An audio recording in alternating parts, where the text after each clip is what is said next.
বেগুন না পুড়িয়ে ভর্তা বানানোর কিন্তু মজাটাই আলাদা। খুব কম সময় কম খাটনিতে কিন্তু চটপট এই ভর্তা তৈরি হয়ে যায় আর খেতেও হয় দুর্দান্ত।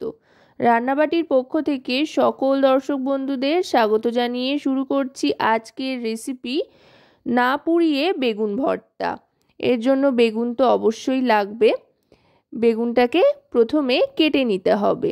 এখানে আমি একটা বেশ বড় সাইজের গোল বেগুন নিয়ে নিয়েছি। এবার বেগুন ভাজার জন্য সাধারণত যেভাবে বেগুন কাটা হয়ে থাকে সেভাবেই, না খুব পাতলা না খুব মোটা করে বেগুনগুলোকে স্লাইস করে কেটে নিতে হবে। এবার বেগুনের মধ্যে মিশিয়ে নিচ্ছি নুন আর হলুদ পরিমাণ মতো। এবার নুন হলুদটা মাখিয়ে নিয়ে একটু রেখে দেব, তাতে করে বেগুন ভাজার সময় কিন্তু খুব একটা বেশি তেল টানবে না।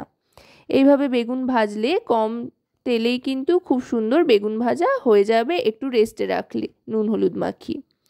এবার বেগুনের পিসগুলো দিয়ে দিচ্ছি ভাজার জন্য। যেহেতু বেশ বড় সাইজের বেগুনগুলো, তাই একসাথে অনেকগুলো টুকরো দেওয়া যাচ্ছে না পিস, তাই দুটো করেই দিয়েছি এখানে। এবার এর সাথে দিয়ে দেব বেশ কয়েক কোয়া রসুন। রসুনটা দিয়েও কিন্তু বেশ লালচে করে ভেজে নিতে হবে। রসুনটা কিন্তু একদম লালচে হয়ে যাওয়া পর্যন্ত ভাজতে থাকতে হবে। গ্যাসের ফ্লেমটা কিন্তু মিডিয়াম টু হাইতে রাখতে হবে। দেখুন রসুনগুলো কিন্তু বেশ লালচে হয়ে গিয়েছে। এবার তুলে নেব। আর বেগুনগুলো ভাজা হচ্ছে এর সাথে। বেগুনটা কিন্তু একেবারে যে খুব ভালো করে একদম লালচে করে ভেজে নিতে হবে তা নয়, হালকা একটু ভাজা হয়ে গেলেই তুলে নেব। তার কারণ পরে আরও একবার যেহেতু বেগুনটা ভাজার সুযোগ আছে। দেখুন বেগুনটা মোটামুটি ভাজা হয়ে এসছে। আরেকবার এপিট ওপিট করে নিয়ে তারপরে এই বেগুনটাকে তুলে নেব। এই ভর্তার রেসিপিটা কিন্তু খুবই সুস্বাদু হয় খেতে, আর যে কোনো সময় চটপট কিন্তু বানিয়েও নেওয়া যায়, যেহেতু বেগুন পোড়ানোর কোনো ঝামেলা নেই। দেখুন সবকটা বেগুন এখানে ভাজা হয়ে গিয়েছে। এবার এই তেলের মধ্যেই আমি দিয়ে দিচ্ছি কাঁচা লঙ্কা কুচি আর শুকনো লঙ্কা কুচি। শুকনো লঙ্কা চাইলে আপনারা গোটাও ব্যবহার করতে পারেন, তবে কুচিয়ে দিলে কি হয় একেবারেই মিশে যায়। এবার দিয়ে দিচ্ছি পেঁয়াজ কুচি বেশ খানিকটা পরিমাণে। পেঁয়াজ কুচিটা কিন্তু আপনারা আপনাদের পছন্দ মতো কম বেশি করতে পারেন। পোড়ানো কিংবা মাখবার ঝামেলা ছাড়াই কিন্তু এই রেসিপিটা তৈরি হয়ে যায়, আর গরম গরম ভাতের সাথে কিন্তু দুর্দান্ত লাগে খেতে। পেঁয়াজটা দেখুন মোটামুটি ভাজা কিন্তু হয়ে এসছে, একটু লালচে রং ধরতে আরম্ভ করেছে। এই সময় দিয়ে দিতে হবে পরিমাণ মতো লবণ আর হলুদ গুঁড়ো।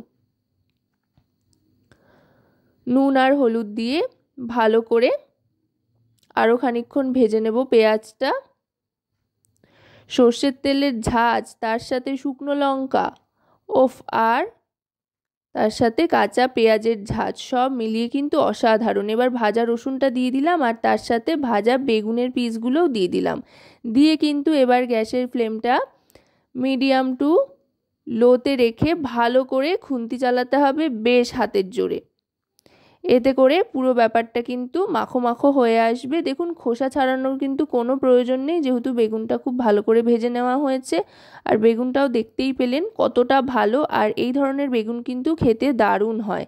বাজারে যদি এরম ধরনের বেগুন পান তাহলে কিন্তু এই রেসিপিটা মিস করবেন না। অবশ্যই কিন্তু এভাবে অন্তত একবার হলেও ভর্তা বানিয়ে দেখবেন বেগুন দিয়ে, অসাধারণ লাগবে। এবার দিয়ে দিচ্ছি সামান্য একটু লাল লঙ্কার গুঁড়ো। এতে করে খুব সুন্দর একটা রং আসবে, খুব একটা ঝাল হবে না। এটা চাইলে আপনারা বাদও দিতে পারেন, কাশ্মীরি রেড চিলি পাউডার।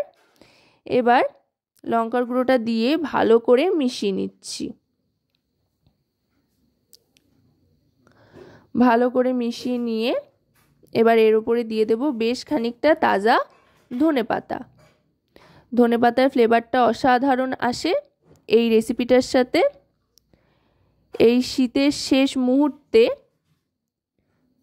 কিন্তু এইভাবে একবার বেগুন ভর্তা অবশ্যই বানাতে হবে ধনেপাতা কুচির সাথে। শীতের বিদায় বেলায় এরম রেসিপি কিন্তু মিস করে গেলে 1 বছরের অপেক্ষা আবার করতে হবে। তাই চটপট কিন্তু বানিয়ে ফেলতে হবে এই রেসিপিটা। দেখুন কথায় কথায় কিন্তু বেগুন ভর্তা একেবারে পাক খেয়ে এসছে।